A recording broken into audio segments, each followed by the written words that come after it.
Syllabus का boundary के अंदर में कुछ खास खास टॉपिक्स है, टर्म्स डिफाइंड है। फर्स्ट टर्म में ये पढ़ना है, सेकंड टर्म में वो पढ़ना है, थर्ड टर्म में ये पढ़ना है।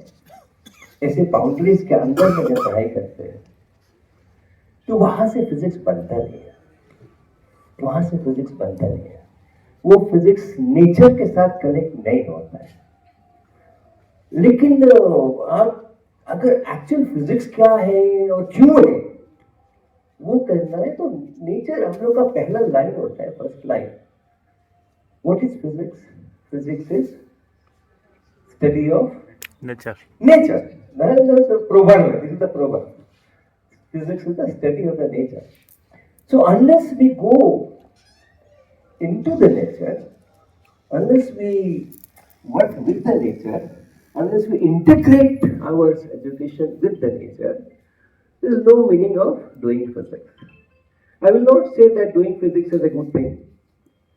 There are many more good things. But if we have chosen to do physics, then we cannot pretend that we are doing physics and we are not connecting ourselves to the nature. Right? So this entire at school level, almost every topic that we study in physics at school level, the nature has its demonstration. Right? The nature has its demonstration. So, Banda, please. So it has you think of anything. You think of, okay, let's start with Newton's first law.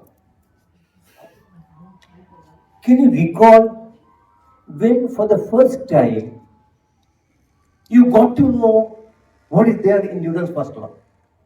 At what stage? Or the students who are doing science in your school, at what stage they study Newton's first law of motion? Which class, which level, or which age? Class 9. Class 9. That is the age of about Age of 14. 14, right, around that. Now think of a situation. In your family, you have a small boy. Small means age. Say 2 years, or 1 year, 1.5 years. What is the life? What is the life of that 1-2 year student, that boy or girl, child? Life is very enjoyable and very painful. If he doesn't like something, he will start crying and asking for this and insisting on that. हमको तो यही चाहिए, हमको तो यही चाहिए, हमको तो यही चाहिए. उसका मन का हो गया अगर तो हा हा हा हा है. ऐसे ही तो लाइफ होता है ना. अब सोचो उसको किसी चीज से खेलने का मन है, कुछ खिलौना उसका हाथ में है और वो खेल रहा है, अच्छा लग रहा है, मजा आ रहा है. फिर उसको कुछ और दिखाई दे गया तो इसको तो रख दिया टेबल पे, चला गया कहीं उसके साथ में, थोड़ी देर उसके साथ में खेला कूदा, कुछ देख पाला. फिर उसको याद आया कि मेरा तो टॉय कार, हमको फिर चलाना है.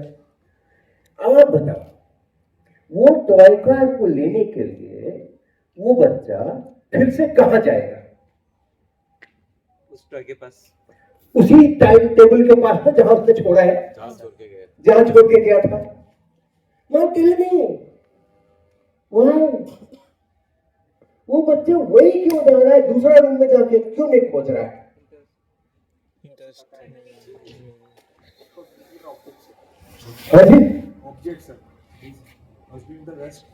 हाँ, तो वो 1 साल का, 1.5 साल का, 2 साल का बच्चा को ये मालूम है, if an object is at rest, it will remain at rest. तो वही मिलेगा जहां उसको रेस्ट में छोड़ के गए हैं, वही पर मिलेगा. और कुछ है क्या इसमें? इसमें आगे सेंटेंस में an object, हाँ वो मोशन को तो भी छोड़ो, an object which is at rest remains at rest. आगे unless and until. अब मुझे पता नहीं unless भी क्यों बोलते हैं, until भी क्यों बोलते हैं. एक से काम नहीं चल रहा था क्या? unless कहते थे तो पूरा अर्थ नहीं निकल रहा था क्या? But anyway, until and unless an external force acts on it. कभी कभी ऐसे होता है कि बच्चा जहाँ छोड़ के गया वापिस आके खोजा तो वहां नहीं है। क्या करता है बच्चा? मम्मी से पूछता है, माँ से पूछता है, तुमने उठाया क्या? So he knows that second part also. External force लग गया। If it is not there, उसका मतलब है एक्सटर्नल फोर्स लग गया है। क्या सिखाते हो आप क्लास 9 में? इसके आगे इसके आगे क्या सिखाते? थर्ड को देख लो और सामने में दीवार है, रूम है, दीवार है। वो बच्चे को कितना चॉकलेट खिला, उसका मर्जी का काम करो, लेकिन उसको बोलो बच्चे को कि आप यहां से दौड़ते हुए जाना सामने दीवारों तक। अपना स्पीड कम नहीं करना, खूब तेज भाग के जाना और बिना स्लो किए हुए अपना सिर जाके दीवार में दे मारना। कभी करेगा क्या? 2 साल का बच्चा कभी करेगा क्या? नहीं करने वाला है। क्यों नहीं करने वाला है? क्यों नहीं करने वाला है? आप कुछ भी उसको लालच देते हैं, वो ये कर देंगे, ये मार दो तुम खिला, ये कर देंगे, तुमको ये चीज दिखा देंगे, तुमको वहां ले जाएंगे, घुमाने ले जाएंगे, ये खिलाएंगे। वो नहीं करने वाला है क्योंकि उसको पता है। उसका रिएक्शन क्या होगा? हाँ, उसको पता है मैं जितना जोर से दीवार को मारूंगा अपने सिर से, दीवार मेरे सिर को उतना ही जोर से वापस मारेगा। पता है ना? तभी तो नहीं करता है वो। उसका पैर अपने आप स्लो हो जाएगा। वो कोशिश भी करेगा ना तो उसका पैर अपने आप स्लो हो जाएगा। कोई जाकर के हर्ष नहीं मारता है, अनजाने में लग जाए अलग बात है। सोच समझ के कोई भी बच्चा, छोटा से छोटा बच्चा नहीं करता है ऐसा। तो न्यूटन का तीसरा नियम, थर्ड लॉ भी at the age of 2 years पता है। बचा कौन सा नियम? सेकंड नियम। वो थोड़ा मुश्किल है, थोड़ा मुश्किल है। बच्चे के लिए नहीं, मेरे लिए एक्सप्लेन करता। बच्चे के लिए कुछ मुश्किल नहीं है। बच्चे के लिए कुछ भी मुश्किल नहीं है। आप गार्डन में बच्चे के साथ खड़े हो जाओ। भैया लोग वीडियो बनाने में एक्सपर्ट है, इनको भी खड़ा कर लो पास में। आप उससे 5 फीट के ऊपर खड़े हो जाओ, बॉल लेकर के बॉल खेलो। ओके, उसका हाथ में बॉल है, बच्चा के हाथ में। आप 5 फीट पे खड़े हो, ऐसा हाथ ऐसे करके फेंको फेंको, हम कैच करेंगे, फेंको। अब ये बच्चे का हाथ का एक्शन देख लेना वीडियो में। वो बच्चा उस बॉल के ऊपर फोर्स लगाता है इसको फेंकने के लिए। वो उस दिशा में फोर्स लगाएगा क्या? ऊपर लगाएगा क्या? नीचे लगाएगा क्या? उधर लगाएगा क्या? उधर लगाएगा क्या? वो हमेशा, आप इधर खड़े हो ना चौबंदा के तरह बैठे हैं, वो हमेशा उधर ही फोर्स लगाता है। उसको पता है कि जिधर फोर्स लगाएगी उधर ही वेलोसिटी क्रिएट होगा, यानी उधर ही एक्सेलरेशन क्रिएट होगा। उसको शब्द पता नहीं है, ये शब्द मेरे हैं, बट टेक्स्ट पता है। जिधर मैं फोर्स लगाऊंगा उधर ही एक्सेलरेशन पैदा होगा। तो न्यूटन्स लॉ का वेक्टर फॉर्म उसको मालूम है। डायरेक्शंस, इधर भी एरो लगाते हैं ना एक्सेलरेशन के ऊपर, उधर एरो लगाते हैं फोर्स के ऊपर। तो उसको पता है, डायरेक्शन भी पता है, जिधर फोर्स लगाएंगे उधर ही एक्सेलरेशन निकलेगा। और आप देख लो भाई, 5 फीट पे खड़े होकर के देख लो उसको, और फिर 10 फीट पे चले जाओ, 10 फीट पे खड़े हो जाओ और फिर से उसको वैसे ही करो, फेंको फेंको फेंको। अब उसका हाथ का एक्शन देखना। पहले वो जितना आराम से देखा था, अब हम उसको पीछे जा हाथ में और लगाएगा और ज्यादा ताकत से आपको फेंकेगा ताकि आप तक पहुंच सके फौरन। अच्छे तरह से जानते हैं, 2-2.5 साल के बच्चे अच्छी तरह से जानते हैं। if I have to create bigger acceleration so that it reaches that point, I have to apply more force. So force must be proportional to acceleration. More acceleration is needed, then more force is needed. हो गया? कुछ बचा? Newton second law में कुछ बचा? मास भी है, वो भी देख लो। उसको टेनिस का बॉल पकड़ा दो और उसको हेवी बॉल पकड़ा दो और उसका भी एक्शन देख लो आप, उसका भी एक्शन देख लो। It is proportional to mass, it is proportional to acceleration, it is in the same direction. क्या पढ़ाते हैं उसके आगे? नेचर से। और हम जब पढ़ाना शुरू करते थे ना न्यूटन फर्स्ट लॉ, उसके बाद किसी को न्यूटन फर्स्ट लॉ नहीं आता है। Majority of the vast majority of the students, they fail in applying Newton's first law. Second law apply कर देते हैं कभी कभी, थर्ड लॉ में बहुत ज्यादा फेल करते हैं, फर्स्ट लॉ में बहुत ज्यादा फेल करते हैं, और सेकेंड लॉ में थोड़ा कभी करते हैं कभी नहीं करते। वो लाए हो क्या तुम? कुछ मैच बॉक्स लाए हो क्या? तुम्हारे में है क्या? देख, okay. Similarly, it's not only this. The student learns lot of physics. गर्म ठंडा, एक गर्म पानी रहेगा, एक ठंडा पानी रहेगा, उसको मिलाएंगे तो टेम्परेचर क्या बन जाएगा? बीच वाला। कितना गर्म था, कितना। ये बच्चे ने सीखा है कि नहीं सीखा है? 2 ईयर के एज में बच्चे को पता होता है कि नहीं होता है कि गर्म में ठंडा मिलाएंगे तो बीच वाला टेम्परेचर बनेगा, उससे ज्यादा टेम्परेचर नहीं बनेगा, उससे कम टेम्परेचर नहीं बनेगा। ओके, लेकिन जब हमने पढ़ाना शुरू कर दिया तो बच्चा भूल जाता है। आपको मैं रियल स्टोरी बताऊंगा। The story is, I believe it is 80s का स्टोरी है, 1980s का स्टोरी है ये। करीब 40-45 ईयर्स हो चुका है इस स्टोरी को, but this story is such beautiful story कि मैं हमेशा इसको मेरे जुबान पे रहती है।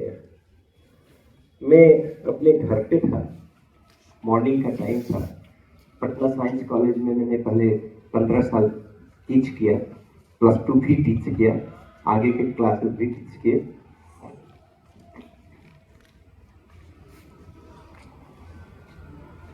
Okay, thank you.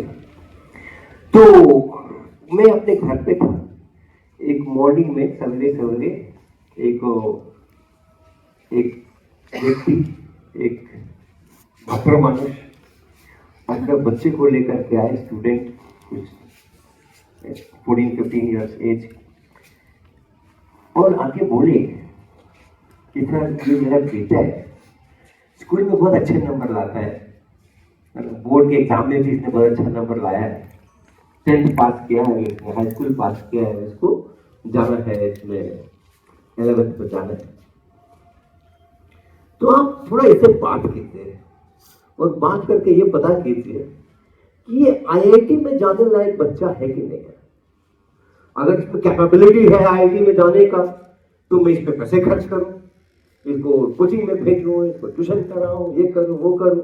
और नहीं, अगर आपको लगता है कि नहीं जाने वाला है तो काहे को पैसे खर्च करेंगे, फिर इसको कहीं BSc में एडमिशन करा देंगे। तो मेरे को न हंसने का मौका था न रोने का, क्योंकि मैंने हाई स्कूल करने के बाद BSc ही किया था। मैंने BSc ही किया था, मैं तो JEE पास ही नहीं किया था, और पास नहीं किया था मतलब हमें आपके सामने सच बोलूंगा, कभी कभी मैं झूठ भी बोलता हूँ, मेरा नाम हरिश्चंद्र है।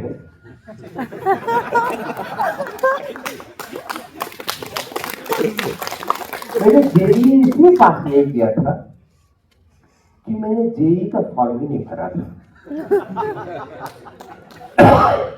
एट चोजन, मेरे कॉलेज में, मेरे स्कूल में बहुत वातावरण था, बहुत उसका एटमॉस्फेयर था JEE का। जितने सो कॉल्ड मेरिटोरियस बच्चे थे वो JEE में जाने के लिए हमेशा करते थे, और सच या झूठ मालूम नहीं, लेकिन कहा जाता था कि पूरे 5 IIT था उस समय में, अभी तो 22 है, कि पूरे आईआईटी सिस्टम में यानी पांचों आईआईटी मिला करके जिस इंस्टीट्यूशन, एक सिंगल इंस्टीट्यूशन से सबसे ज्यादा स्टूडेंट जाता है वो मेरे स्कूल का इंस्टीट्यूशन है, पटना साइंस कॉलेज। तो काफी वातावरण था, but I chose not to go in that JEE route, I went for BSc MSc वाला रूट। एनीवे, तो खैर वो तो उनका बात सुन लिया मैंने, अच्छा ठीक है भाई। तो मैंने उस बच्चे से एक सवाल पूछा, तो पहला सवाल मेरा था, सवाल पूछना अगर टीचर को है ना, और ऐसे रैंडम आ गया और कोई कहेगा इसको जज करो, तो मैं कौन सा सवाल पूछूं उसको? It's a very tricky question. वो बच्चा 18 चीज में बहुत अच्छा होगा, 19वां चीज उसने नहीं कभी ध्यान से किया होगा, कहीं मैंने वही पूछ लिया तो मैं तो उसके 18 चीज को इग्नोर कर दूंगा। तो मैं सबसे पहले उसको पूछा कि which topic in physics you are most comfortable with, जिसमें आपको पूरा विश्वास है कि आपको बचा करते हो। कैलोरीमेट्री। अच्छा, बहुत अच्छा, चलो कैलोरीमेट्री से बात शुरू करते हैं।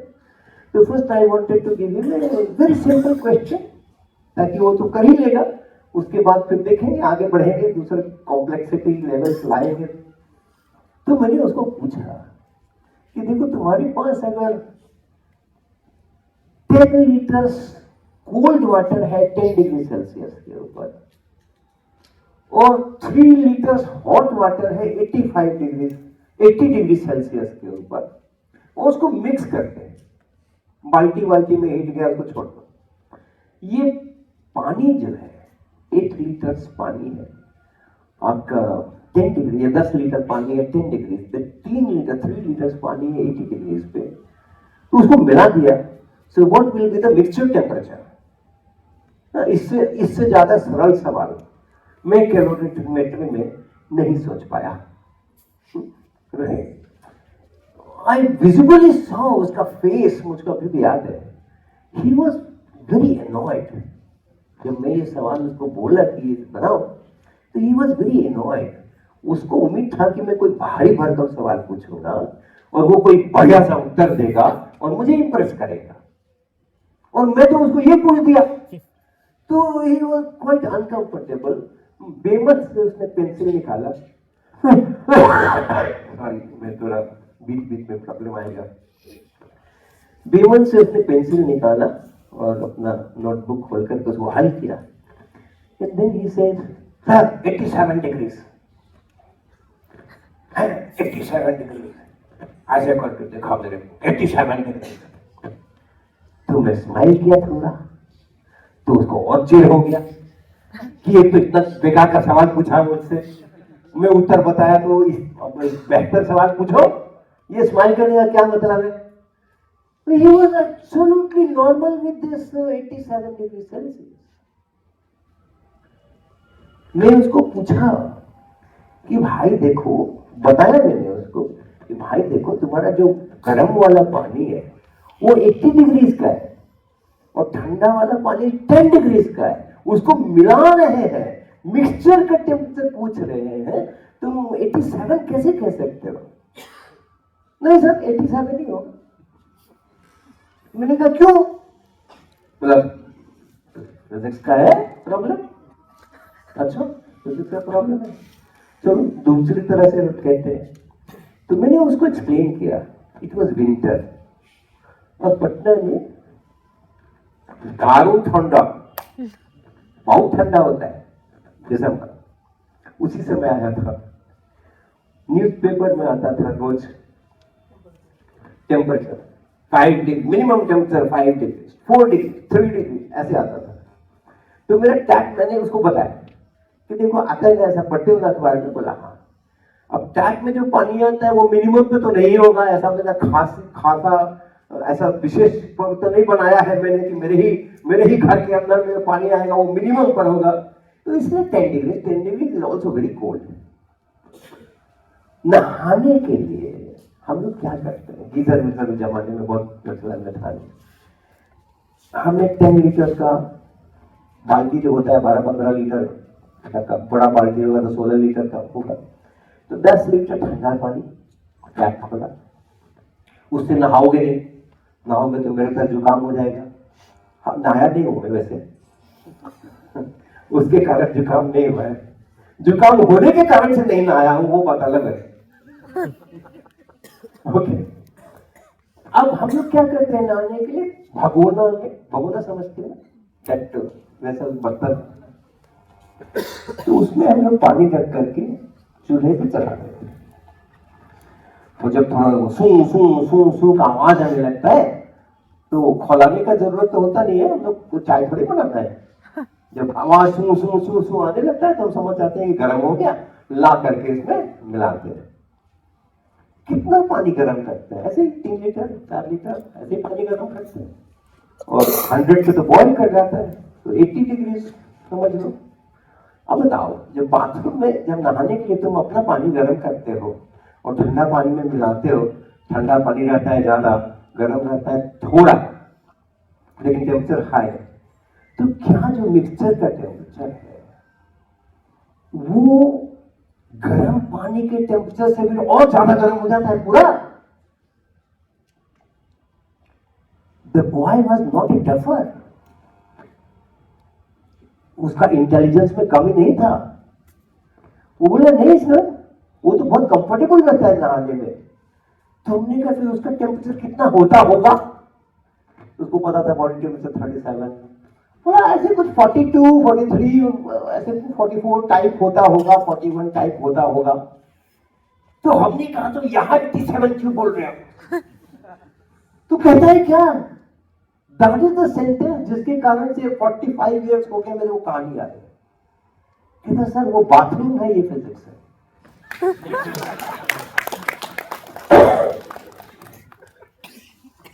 वो बाथरूम है, ये फिजिक्स है। मैं कहा बाथरूम का पानी कुछ अलग होता है क्या, और फिजिक्स का पानी कुछ अलग होता है क्या? इसमें क्या हाइड्रोजन और ऑक्सीजन के अलावा भी कुछ होता है? 2:1 का रेशियो नहीं होकर के एटम्स का रेशियो कुछ अन्य होता है क्या फिजिक्स के पानी में? कहता नहीं सर, वो तो फिजिक्स में टेक्स्ट बुक में जो लिखा रहेगा वही फिजिक्स में होगा, बाथरूम में वो होगा जो जिंदगी में होता है। मेरे पास कोई रास्ता नहीं बचा, मेरे पास कोई रास्ता नहीं बचा उसको कन्विंस करने का कि तुम्हारे 87 रीजनेबल नहीं है। तुम्हें कहा अच्छा ठीक है, अपना दिखाओ, नोटबुक दिखाओ। नोटबुक दिखाया उसने, मैंने उसका कैलकुलेशन देखा, एक जगह कहीं अरिथमेटिक का मिस्टेक किया था उसने, कुछ मल्टीप्लाई करना था तो डिवाइड किया होगा, डिवाइड करना था मल्टीप्लाई किया होगा, कुछ प्लस माइनस कुछ घपला किया होगा उसने, जिससे उसके आंसर 87 आया था। मैंने वो उसको सर्कल करके कहा कि ये स्टेप जरा देख लो ऊपर से नीचे, इसको चेक कर लो। उसको चेक करे, oh sir sorry sorry sorry sorry sorry sorry ऐसा करके उसने उसको काटा, काट करके फिर से ठीक किया, आ गया 42। And then the boy was puzzled, अभी तक पजल्ड नहीं था। अब उसके चेहरे के ऊपर बिल्कुल फेस बदल गया उसका, उसको बहुत आश्चर्य हुआ कि फिजिक्स के फॉर्मूला से वही चीज निकल करके आती है जो बाथरूम में होती है। It was a revelation for him and he was intelligent, he used to score high. School में उसका पिताजी ने बोला कि टॉप 2-3 में हमेशा रहता है, बोर्ड में भी अच्छा नंबर लाया है, स्कोर भी अच्छा करता है, इंटेलिजेंट भी है, बट नेचर से कट करके फिजिक्स पढ़ रहा है, नेचर से एब्सोल्युटली कट कर हो गया है वो। उसके लिए फिजिक्स एक अलग दुनिया है और जिंदगी एक अलग दुनिया है। और ये इसलिए हो रहा है कि हम लोग जो फिजिक्स पढ़ाते हैं, हम लोग मतलब मैं भी उसी में शामिल हूं, मैं आपको नहीं कह रहा हूं कि आप ऐसा पढ़ाते हो, ऐसा नहीं कह रहा हूं मैं। जो फिजिक्स की पढ़ाई इन जनरल इंडिया में हो रही है वो ऐसे ही हो रही है। और इन फिजिक्स का किसी भी सब्जेक्ट की पढ़ाई, जिंदगी अलग चीज है, परीक्षा अलग चीज है। एक ही रिलेशन है दोनों में, परीक्षा में अच्छे नंबर लाओगे तो जिंदगी अच्छी गुजरेगी बाद में। परीक्षा पढ़ना इसलिए है कि एग्जाम के अंदर में अच्छे नंबर मिलने चाहिए, और अच्छे नंबर इसलिए मिलने चाहिए कि अच्छे नंबर लेकर के आएंगे तो अच्छी जॉब मिलेगी, अच्छी नौकरी मिलेगी, और उसके बाद जिंदगी आराम से गुजरेगी। That's the only connection between the study and एक और कहानी आपको सुना देता हूँ भैया, आप पढ़ के आवाज को। ये ज्यादा पुराना नहीं है ये कहानी, ये कुछ 10 years 12 years पहले का कहानी है। मैं आईआईटी कानपुर में प्रोफेसर था उस समय, और हमारे यहाँ आईआईटी कानपुर एक स्कूल चलाते हैं, और वो बच्चों का स्कूल है, छोटे बच्चों का, किसले नाम है स्कूल का, 2 years प्री फर्स्ट आके पहले नर्सरी एलकेजी 2 साल का उनका स्कूल ही 2 साल के लिए। The management committee is appointed by IIT Kanpur director. उसके मैनेजमेंट कमिटी के जो चेयरपर्सन थे, he was my friend and he was a biology person. और आईआईटी कानपुर में बायो साइंस का भी एक बीटेक मिलता है उसके अंदर में, तो उसके वो प्रोफेसर थे and he was the chairperson. तो मैं उनसे मिलने के लिए से उनके ऑफिस में गया था, तो चूंकि चेयरपर्सन थे तो उनके दीवार के ऊपर रूम में ऑफिस में वो सारा पेंटिंग्स ड्राइंग्स ऐसे बच्चों का लगा हुआ था, वो उनके स्कूल के बच्चों का। तो मुझको दिखाई, देखो मेरे स्कूल के बच्चों ने कितना अच्छा अच्छा ड्राइंग बनाया है। तो उसमें बहुत सारा ड्राइंग जो अधिकांश कम से कम एटलीस्ट 6-7 ड्राइंग ऐसा था जिसमें कि घर बना हुआ था। ठीक है, तो आपके ये कहानी आपके यहाँ के लिए उतना सटीक नहीं है, मेरे फ्रेंड्स के लिए सटीक है, बट फिर भी आप सुनिए। तो हमने कहा कि अच्छा ये क्या बना हुआ है, ये क्या बना हुआ है? बोले घर है ये। बोला अच्छा अच्छा घर है। तो आप देखो पूरे हिंदुस्तान के अंदर में आप कहीं भी रहो, आसाम में रहो, अगरतला में रहो, चेन्नई में रहो, कानपुर में रहो, दिल्ली में रहो, चंडीगढ़ में रहो, कहीं भी रहो, बच्चों को, छोटे बच्चों को जैसे राइम्स, एक ही राइम्स चलता है, एक ही सेट ऑफ राइम्स चलता है ना, ट्विंकल ट्विंकल लिटिल स्टार और क्या क्या वगैरह, और जैक एंड जिल, ऐसे ही ये भी सब जगह कॉमन है, घर बनाना। छोटे बच्चों को घर, ड्राइंग का शुरुआत घर से होता है। क्या कहते हैं? 2 vertical lines and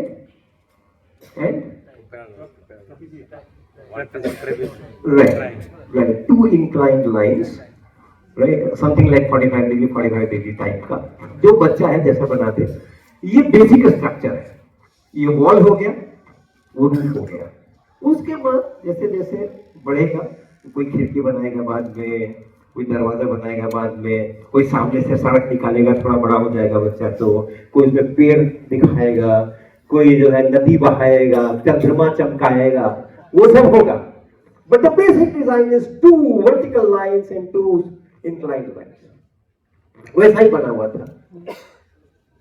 तो मैंने कहा सर, पूरे आईआईटी के कानपुर के कैंपस में एक भी घर ऐसा नहीं है जिसका स्लैंट रूफ हो, एक भी नहीं है, सबका स्लैब एकदम हॉरिजॉन्टल बना हुआ है। आप बच्चे को क्यों कह रहे हो कि घर ऐसा होता है? उतने छोटे नर्सरी के स्टेज से जैसे ही एजुकेशन सिस्टम में आया बच्चा, हम उसको ड्यूअल पर्सनालिटी जीने के लिए उसको इंस्पायर कर रहे हैं।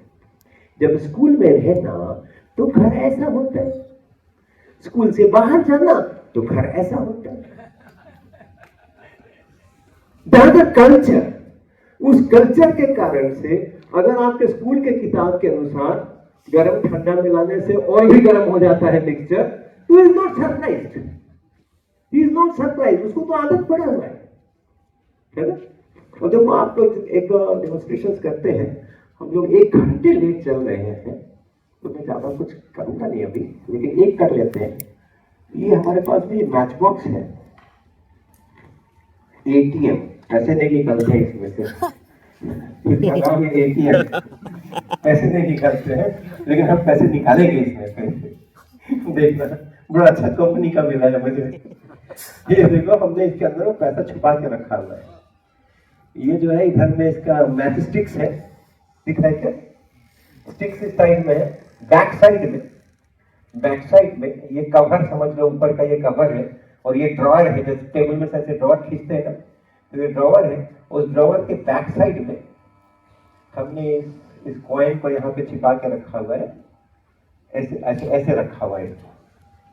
अभी दिख रहा है ना, अभी दिख रहे हैं ना, इसको मैंने चिपा दिया।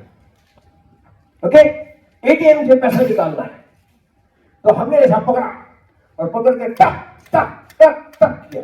देखो क्या हुआ, निकला ना, एटीएम से पैसा निकला। कंपनी ठीक कंपनी है, अच्छा नाम सही है उसका। एटीएम से पैसा निकल गया। मैं इसको यहां रखता हूं लेवल के ऊपर, अभी पैसा निकला हुआ नहीं है, बट जब हम इसको ऐसे टैप करते हैं, ऐसे ऐसे टैप करते हैं, तो this coin is coming out, right. तो अब सवाल ये है अपना कि ये कॉइन अब फिजिक्स में आ गया। जिंदगी में तो ये हो गया, पैसा मिल गया अपने को, लेकिन अब फिजिक्स में आते हैं, जो हमारे न्यूटन के नियम है। ये टैप टैप टैप करने से ये कॉइन ऐसे बाहर क्यों नहीं गया? आप थोड़ा रिप्लाई करो। Inertia.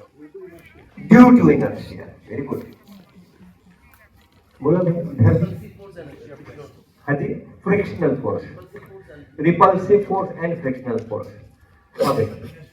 Inertia of earth, opinion opinion opinion, जो भी पढ़े हो ना, नियम पढ़िए, जो नहीं पढ़े हैं वो बहुत सुखी रहेंगे, लेकिन जिनको पढ़ना पड़ गया है, पढ़ाना पड़ गया है। आप लोग क्या बोल रहे हो? इधर का सेक्शन क्या बोल रहा है? Inertia. इनर्शिया ना। गुड। दूसरा एक आएगा फ्रिक्शन का मामला, रिपल्सिव फोर्स भी कुछ शब्द आया था। पहले इनर्शिया की बात करते हैं। अगर ये एक नंबर का सवाल नहीं होता, वन वर्ड आंसर नहीं होता, ये 5 नंबर का सवाल होता, तो आप क्या बोलते? थोड़ा लंबा लिखना पड़ेगा, तब तो 5 नंबर मिलेगा ना। तो क्या बोलते हैं? क्या, क्यों नहीं, क्यों ये बाहर क्यों आ रहा है? चलो इलेबोरेट करते थे उसी को। जी अच्छा, तो इस वन वर्ड आंसर हुआ ना, तो एक ही नंबर मिलेगा अगर वो लिखोगे तो। What is that? हाँ, I have an explanation on this. नहीं I think this is maybe the energy conservation. Whenever I supply the energy, and this energy also transferred to the coil, and there is also the back with the upward direction, and it's my vibration coming out. हाँ। अब क्या हो गया ना कि वो इतना भारी भारी शब्द आपने बोल दिया कि हमको आपको रिफ्यूट करना मेरे लिए संभव नहीं। हो तो आप जो बोलोगे, हाँ ठीक बोला आपने, बहुत अच्छा बोला, ये कहने के अलावा मेरे पास कोई दूसरा चारा नहीं। कोई चीज देखो, न्यूटन का 3 नियम है, उसके बाद उसमें से बहुत सारे डेरिवेशन है। इतना छोटा प्रॉब्लम के लिए वो डिराइव वाला रिजल्ट जो है बहुत बड़ा बड़ा, एनर्जी कंजर्वेशन, उसका कुछ खास ये होगा, कंडीशंस होगा, कंजर्वेटिव फोर्स है कि नहीं है, कंजर्वेटिव नहीं होता है तो एनर्जी कंजर्वेशन नहीं होता है, मालूम नहीं क्या क्या होता है। ओके, सीधा बात है कि जिस तरफ फोर्स लगता है उधर ही एक्सेलरेशन होता है, और शुरू में अगर रेस्ट रहे तो उधर ही वेलोसिटी प्रोड्यूस होता है। पलट के अगर आप देख रहे हो कि वेलोसिटी प्रोड्यूस हो रहा है, तो यू कैन से कि हाँ, जीरो वेलोसिटी से अगर वेलोसिटी प्रोड्यूस हो रहा है, तो जिस तरफ वेलोसिटी प्रोड्यूस हो रहा है उस तरफ फोर्स लगा होगा। तो कॉइन जो बाहर आ रहा है, कौन सा फोर्स लग गया जो पहले रेस्ट में था और अब ये कुछ दूसरा हो गया, कुछ मोशन में आ गया। That simple as that. हाँ, ओके। नाउ इनर्शिया जो आप मैं मोस्टली कह रहे हैं, अगर उसको एलाबोरेट करेंगे तो perhaps what you want to say, मैं उसको कहता हूं, अगर मैं गलत कह रहा हूं, गलत मतलब फिजिक्स गलत नहीं, जो आप सोच रहे हैं मैं उसी को वर्ड्स दे रहा हूं। अगर आपकी बात मैंने कह दी है तो आप बताना हाँ क्या बात है, और अगर आप जो कहना चाह रहे थे मैं कुछ और कह गया तो मुझे करेक्ट करना। फिजिक्स करेक्ट और वो हम लोग बाद में बात करेंगे। आप कहना चाह रहे हो कि ये जो कॉइन है, ये कॉइन अपने इनर्शिया ऑफ रेस्ट के कारण से ये जहां है वही रह गया, और जो ये मैच बॉक्स था, वो मैच बॉक्स जो है वो नीचे चला गया, और वो नीचे इसलिए चला गया कि मैंने इसको ठोक पीट करके मैच बॉक्स को नीचे कर दिया, कॉइन अपनी जगह पे रह गया, तो रेस्ट में था, वो रेस्ट में रहा, ये ऊपर नहीं निकला है, मैच बॉक्स नीचे गया है, क्योंकि मैं मैच बॉक्स को ठोक रहा हूं, मैं मैच बॉक्स का नीचे हो सकता। Is it what you want to say? Okay, now an object at rest remains at rest, ये यूज कर रहे हैं ना, unless until compelled by some external force। ये now अगर हम इसको यूज करते हैं तो मतलब है कि इस पे एक्सटर्नल फोर्स कोई नहीं लगता है, तभी ना unless and until external force है। अब जरा सोचो तो इस पे क्या क्या फोर्स लगा है, जब यहाँ पे रखा है और मैं इसको ठोक रहा हूँ, कॉइन पे क्या क्या फोर्स लगा है, किसने किसने लगाया, किधर किधर लगाया है, कॉइन पे क्या क्या फोर्स लग रहा है, फ्रिक्शनल फोर्स लग रहा है, ओके, और ग्रेविटेशन। फ्रिक्शनल फोर्स किधर, नहीं बोथ साइड, तो इधर लग रहा है कि इधर लग रहा है कि उधर लग रहा है कि इधर, वर्टिकली अप या down, up, vertically up friction, and इसका जो वेट है gravitational force by the earth, that is any other force, any other third force, coin पे एडीसी फोर्स। वो क्या होता है भैया, फिर आप लोग बड़ा बड़ा शब्द लेते हो, मैं तो नर्वस हो जाऊंगा। व्हाट इज एडहेसिव फोर्स, किसने लगाया कॉइन पे, एडहेसिव फोर्स किसने लगाया, मैं ढूंढता हूँ आपका एडहेसिव फोर्स, पूछता हूँ कहाँ है वो एडहेसिव फोर्स, कौन लगाया,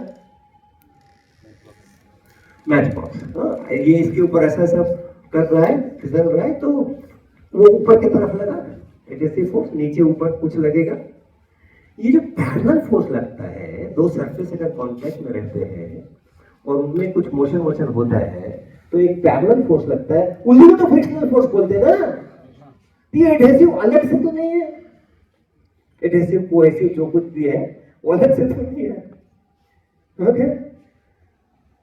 तो एक फ्रिक्शनल फोर्स मैच बॉक्स ने लगाया, दोनों साइड कांटेक्ट में है, कॉइन का दोनों साइड कांटेक्ट में, इधर से भी उधर से भी, दोनों साइड से फ्रिक्शनल फोर्स लग रहा है ऊपर की तरफ, एक वेट का फोर्स लग रहा है नीचे की तरफ, और भी कोई है क्या, नॉर्मल फोर्स, हाँ वेरी गुड, कि वो किधर लग रहा है भैया, डायरेक्शन परपेंडिकुलर, है ना, परपेंडिकुलर। तो दो सरफेस है, इधर वाला सरफेस कॉइन बीच में है, इधर वाला सरफेस ऐसे नॉर्मल लगाएगा और इधर वाला सरफेस ऐसे नॉर्मल लगाएगा, और हमको हॉरिजॉन्टल डायरेक्शन में कोई एक्सेलरेशन दिखाई भी नहीं पड़ रहा है, तो दैट इज ओके। ये दोनों नॉर्मल फोर्स मिलकर जीरो हो गए और इसलिए हॉरिजॉन्टल डायरेक्शन में कोई मूवमेंट नहीं है, दैट्स परफेक्ट। वर्टिकल डायरेक्शन में क्या हो रहा है केवल उसको देखते हैं। तो ये दो फोर्स है, राइट, दोनों फोर्स मिलकर रिजल्टेंट जीरो है, इसीलिए इनर्शिया का रूल लगेगा और इसीलिए ये कॉइन अपनी जगह पे रहेगा। अब आप ये बताओ, जिस समय ये से बाहर निकल रहा है, in which direction the coin is slipping on the match box? So if the coin is slipping on the matchbox in the upward direction, the frictional force on the coin by the matchbox should be downward. दो ही force है vertical direction में, gravity का force तो downward होना ही होना है, उसका तो कोई कंडीशन ही नहीं है, तो ऑल द टाइम डाउनवर्ड होना है। फ्रिक्शनल फोर्स भी डाउनवर्ड है, because the coin was hidden here, यहां पे था और बाहर निकला है, मतलब ऐसे स्लिप किया है, ऐसे स्लिप करेगा तो उस पर जो फ्रिक्शनल फोर्स होगा डाउनवर्ड होना। तो दो ही फोर्स है वर्टिकल डायरेक्शन में, दोनों डाउनवर्ड है, उसका रिजल्टेंट जीरो हो सकता है क्या? तो लॉ ऑफ इनर्शिया इस्तेमाल हो सकता है क्या? ये रेस्ट में था, रेस्ट में रह गया, मैच बॉक्स नीचे चला गया, ऐसा हो सकता है क्या?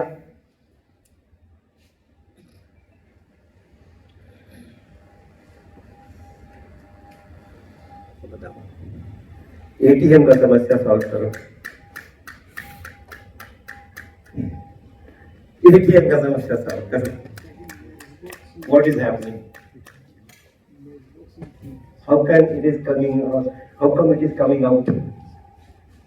ये केन হচ্ছে? The frictional force is frictional acted on the coin is along upward direction. Coin is at rest, but when we apply impulsive force on the bench box, it is lower. So the frictional force acting on the coin, it is along upward direction. So actually coin is at rest, but bench is along downward direction. Wait. You see that frictional force is in upward direction. The coin is slipping this way. Okay? This way. If the coin is slipping this way, what will friction do?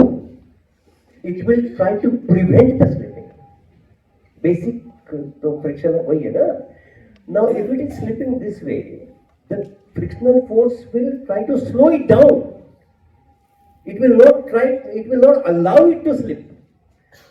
So if it is slipping in this direction, the friction has to slow down the slipping. The frictional force on the coin has to be downward. Kinetic friction में कोई समस्या नहीं होता है, static में problem होता है. I understand static friction का डायरेक्शन तय करना is sometimes difficult task because वो किधर भी हो जाता है, स्टैटिक किधर भी हो जाता है. अभी देखो इतना बड़ा टेबल है, उसका 4 पैर जमीन पे टिका हुआ है, कोई फ्रिक्शनल फोर्स नहीं है. इस टेबल पे ये फर्श जो है फ्लोर, ये फोर्स लगा रखा है क्या फ्रिक्शन का? नहीं लगा रखा है.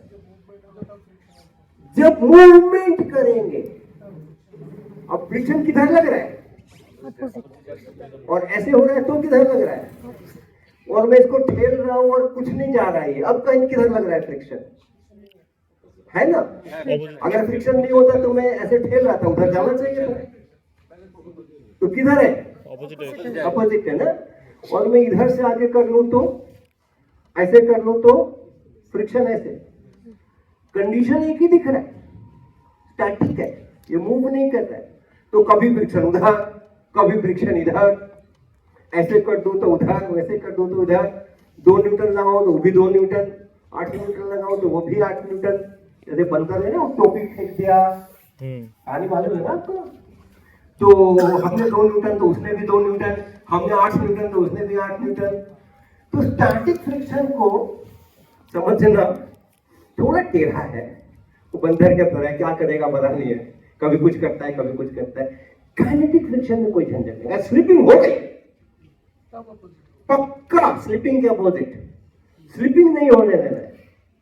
Now since the slipping is in the upward direction on the matchbox, it is slipping this way. कौन यहाँ था, यहाँ था, यहाँ पे था, है ना? और जब बाहर निकला तो ऐसे निकला. Since the slipping is in upward direction, coin is slipping in upward direction, the force of friction on the coin has to be.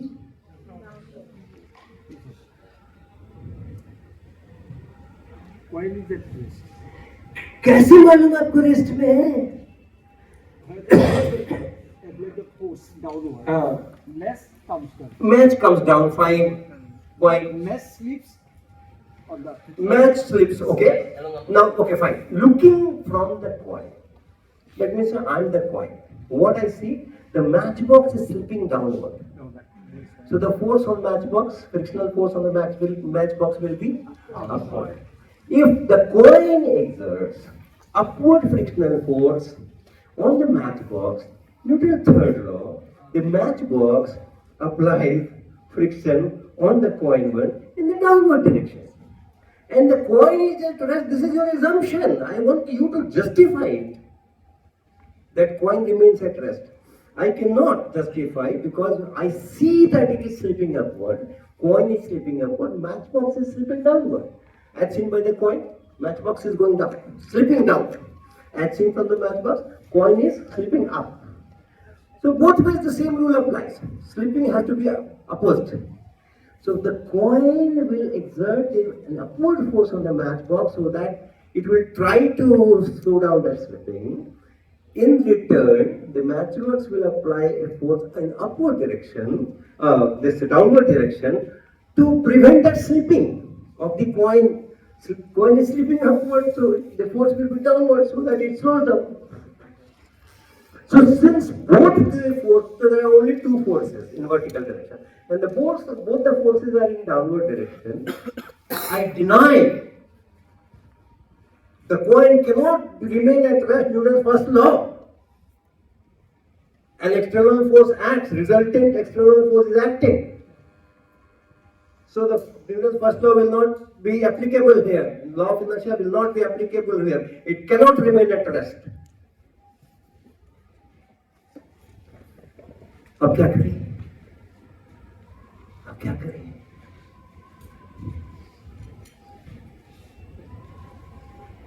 That's what I think. छोटा बच्चा न्यूटन को जानता है स्कूल में आने के पहले, बड़ा होने के बाद भूल जा। जब वो उसमें आ गए ना, वो वर्ड्स का जगलरी में जब फंस गए,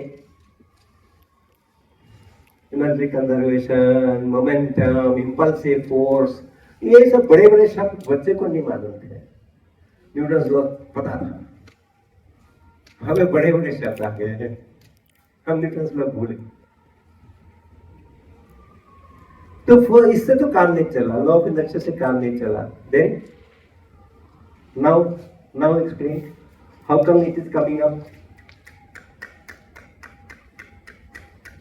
how come it is coming out of the matchbox? Difference in acceleration.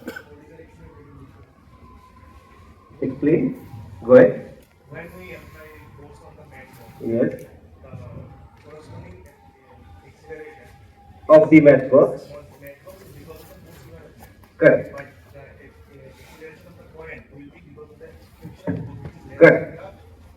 Which corresponds to less acceleration. Okay. That's why. Here comes the logic and analysis. Okay. Here comes the logic and analysis. Since we have seen that the net force is downward, there is a net force on the coin, and that is in downward. That means the coin has to go down. Remember the second law. If there is a resultant force, there will be an acceleration, and that acceleration, the direction of the acceleration will be same as the direction of the resultant force. Since the resultant force is downward on the coin must accelerate in downward direction. Initially it was at rest when I tapped. In that whatever time my finger was in contact, I was tapping. The coin has to go down. Coin is not coming up, the coin is going down. But I see that the coin is coming out of the box, matchbox. So now the logic starts, thinking starts. Now no equations here, right? The way that it comes out of the matchbox, originally it was at this level, and then when I tapped it came out, and it has to go down, the coin has to go down. The way is, the matchbox is going further down. The coin is going down. The acceleration of the coin is how much? Acceleration of the coin is more than, can you give a number? More than this?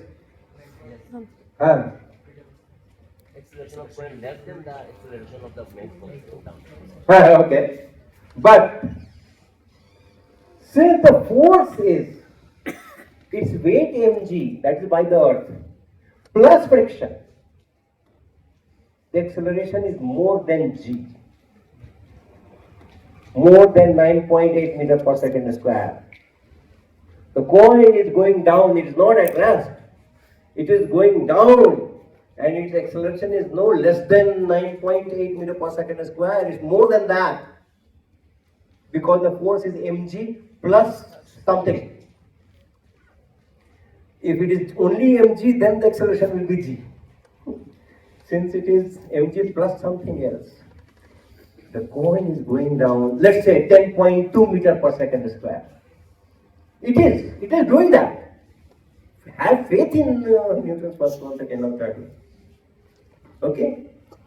But then the matchbox is going at 10.4 meter per second square or 11 meter per second square. Because the acceleration of the matchbox depends on my tapping. And how fast, how strongly I tap, that depends on me. If I tap is fast enough, I can produce any acceleration. Right? So, though I am doing it so fast that the matchbox goes at an acceleration of maybe 10.5, 11, and the coin is going down with an acceleration of 10.2, let us say, and therefore the coin moves lesser distance downward, matchbox moves larger distance, and it comes out. ठीक है ना? तो ये बात है कि हम equations, फॉर्मूले, डेफिनेशन, वर्ड्स, इसके चक्कर में जो मुझे दिख रहा है, जो प्रकृति में हो रहा है, we never do any experiment. मैं अक्सर कहता हूँ, we only arrange the experiment. The experiment is done by the nature. Any experiment you think of, any experiment. ओम आप वो करते हो, पोटेंशियोमीटर, नल पॉइंट, फलाना ढिमाका, मीटर ब्रिज करते ना, Ohm's law, verification of Ohm's law. As an experimenter, my job is to bring the battery, to bring the connecting wires, to connect the circuit in the right way that I want. But when I put the key and there is a current and I see it in the ammeter, I do not have any interference. I cannot do anything to it. It's the nature which decides that it has to go at that level, 1.5 ampere or 1.2 ampere. I do not do that. I do not perform the experiment. I only arrange the experiment. So वो nature है. Nature के साथ जुड़ के काम करना है. Physics is the study of nature. Nature के साथ जुड़ के काम करना है. और वो करेंगे तो हमारा not only physics is strong होगा, nature भी strong होगा. Because then we will be loving nature. आप बताओ, अभी मैं काउंट कर रहा था कितना सारा लाइट है यहाँ पे. It's more than 100. एक रो में कुछ 8-10 एक रो में लाइट चल रहा है. कितना सारा रोज है, देखो कितना बड़ा बड़ा यहाँ पे रोशनी लगा हुआ है. मैं कितना लोड डाल रहा हूँ नेचर के ऊपर. मैं नेचर पे कितना लोड डाल रहा हूँ. जो हम पावर ले रहे हैं, जो हम बिजली ले रहे हैं, वो कहीं किसी प्लांट में बन रहा होगा. मोस्टली थर्मल पावर प्लांट हमारे सबसे ज्यादा तो उसी से बनता है. कितना कोयला जल रहा है, कितना कोयला जल रहा है. कोयला का टोटल रिजर्व जो है वो तो 6 है. वी कैन नॉट क्रिएट कोयला. It took millions of years. उस रिजर्व को हम खत्म कर रहे हैं. That's one. And more important, जितना कोयला जलाते हैं उतना कार्बन डाइऑक्साइड बनता है, which we are injecting in the atmosphere, which is causing Earth's temperature to go up. पिछले 10-12 साल में अर्थ का टेम्परेचर कहते हैं 2-2.5 डिग्री बढ़ गया है. हम लोग का जब टेम्परेचर 98 रहता है बॉडी टेम्परेचर, अगर 2 डिग्री बढ़ जाता है तो 100 हो जाता है. थर्मामीटर में 100 आ जाए तो हम दवाई खाना शुरू करते हैं, बुखार हो गया. पूरा अर्थ का टेम्परेचर 2.5 डिग्री बढ़ गया है पिछले 10 साल के अंदर में. अर्थ को बुखार आ रहा है और हम उसको दवाई नहीं दे रहे, कार्बन डाइऑक्साइड दे रहे हैं और बुखार बढ़ाओ. लेकिन अगर हम कर रहे हैं तो उससे ज्यादा मेरे को आउटपुट निकलना चाहिए. उससे ज्यादा मुझे आउटपुट निकलना चाहिए. नेचर के साथ आप जब रहोगे, नेचर से सीखोगे, नेचर को देखोगे, अपना फिजिक्स वहीं से निकालोगे, तो नेचर के साथ आपको प्यार होगा. फिर आप नेचर को लोड नहीं करोगे, ओवरलोड नहीं, अननेसेसरी ओवरलोड नहीं करोगे। कुछ एविल्स है जो करना पड़ता है। हमें खाना खाना है, इसलिए केमिकल भी मिला हुआ है गेहूं के अंदर में, तो भी हमें खाना पड़ता है, नहीं बिना खाए हम नहीं रहेंगे, हम ही नहीं रहेंगे। तो कुछ वो नेसेसरी एविल्स है, लेकिन हम जानबूझ करके, खुश हो करके, सेलिब्रेट करके तो केमिकल नहीं खाते ना। तो नेचर के साथ जब हम रहेंगे, नेचर के साथ जब हम जुड़ेंगे, नेचर से हम फिजिक्स सीखेंगे, और नेचर हर चीज सिखा रही है। आप डिस्पर्सन सोच लो, रेनबो बना हुआ है आसमान के अंदर में, स्कैटरिंग बनी हुई है, सूरज सवेरे में लाल होता है, शाम को लाल होता है, दिन में सफेद होता है। हर एक चीज के लिए आपको कुछ ना कुछ नेचर के अंदर में चीजें मिलती हैं। उसके साथ जुड़ के काम करेंगे, उसके साथ जुड़ के करेंगे। छोटे छोटे इस तरह के जो एक्सपेरिमेंट्स हैं वो भी नेचर के साथ जुड़ेंगे।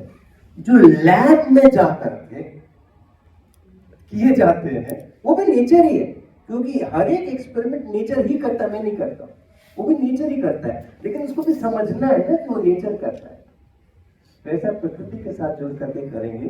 जो ग्रैंड फेस्टिवल है, साइंस ग्रैंड फेस्टिवल, जो नेचर प्ले कर रहा है और हम सब लोग उसको देख रहे हैं। So that's the background of our theme.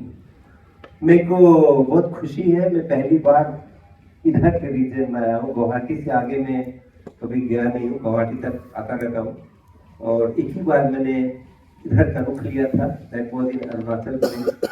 I stayed there for about 10 days, 10 or 12 days, and I did not stay in any hotel. मैंने उनको बोला कि मेरे को अरुणाचल प्रदेश में आप घुमाओ, मैं देखना चाहता हूँ। It was not a science, मैं अपने ही उससे गया था फैमिली के साथ। लेकिन मेरे को घर में रहना, किसी के घर में रहना, अनजान से अनजान आदमी के घर में रखता हूँ, मैं रहूंगा।